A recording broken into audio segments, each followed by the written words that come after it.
তিনটি জিনিস কখনো ফেরানো যায় না, বলে ফেলা কথা, চলে যাওয়া সময়, ভেঙে যাওয়া বিশ্বাস।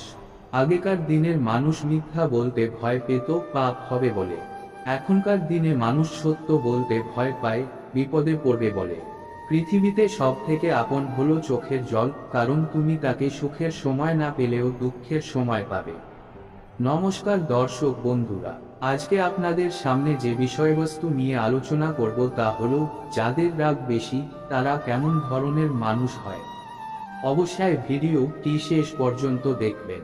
বন্ধুরা, আমাদের জীবনে অনেক সময় আমরা এমন মানুষ দেখতে পাই যাদের প্রচণ্ড রাগ। রাগের মাথায় এইসব মানুষরা অনেক কিছু বলে ফেলে, কিন্তু রাগ কমে গেলে এই মানুষগুলোই আবার নিজে থেকে বেশি কষ্ট পায়।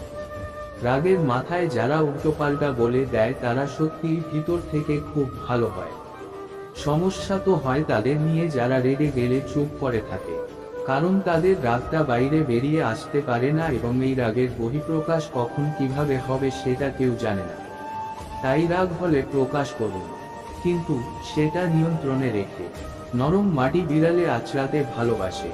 আপনি যতই নরম মনের মানুষ হবেন ততই অন্যদের কাছে ক্ষতবিক্ষত হতে থাকবেন। মাঝে মাঝে কঠিন হওয়া ভালো। বিশ্বাসঘাতক স্বার্থপর মানুষগুলো চেনা যায়। হাতের আঘাত শরীরে লাগে, আর কথার আঘাত লাগে মনে।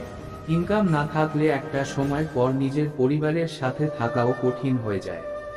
কষ্ট মানুষের সারা জীবন থাকে না, কিন্তু কষ্টের সময় অন্যান্য মানুষগুলির ব্যবহার সারা জীবন মনে লেগে থাকে, যা কখনো ভোলা যায় না।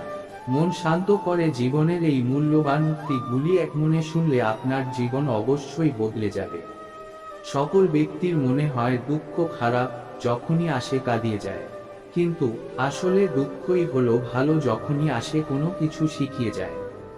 জীবনে প্রসন্ন শুধুমাত্র সেই ব্যক্তি হয় যে স্বয়ং নিজের মূল্যায়ন করতে জানে, আর দুঃখী সেই ব্যক্তি হয়েছে সর্বদা অন্যের মূল্যায়ন করতে ব্যস্ত থাকে। সমুদ্র সকলের জন্য একে, কিন্তু কিছু মানুষ ওর ভেতর থেকে মুক্ত খুঁজে বের করে, আর কিছু মানুষ মাছ। কিছু লোকজন সেখানে তার পা ভেজাতে চায়, আবার কেউ কেউ সেখানে সাঁতার কাটে। কেউ কেউ এর আনন্দ উপভোগ করে, আবার কেউ ডুবেও যায়। এই জীবনটাও হলো সমুদ্রের মতনই। এটা শুধু আমাদের উপরেই নির্ভর করে যে এই জীবন রূপে সমুদ্রের মধ্যে থেকে আমরা কি পেতে চাই। আমাদের সকলের সদা সর্বদা উচিত নিজের রাগকে নিয়ন্ত্রণে রাখা, প্রয়োজন অনুসারে নিজের রাগের ব্যবহার করা। সদা সর্বদা রাগের মুহূর্তগুলোতে মাথা ঠান্ডা করে চিন্তা ভাবনার মাধ্যমে নিজেকে শান্ত রাখা। মানুষের রাগ হলো ক্ষণিকের, কিন্তু জীবন হলো বহুদিনের।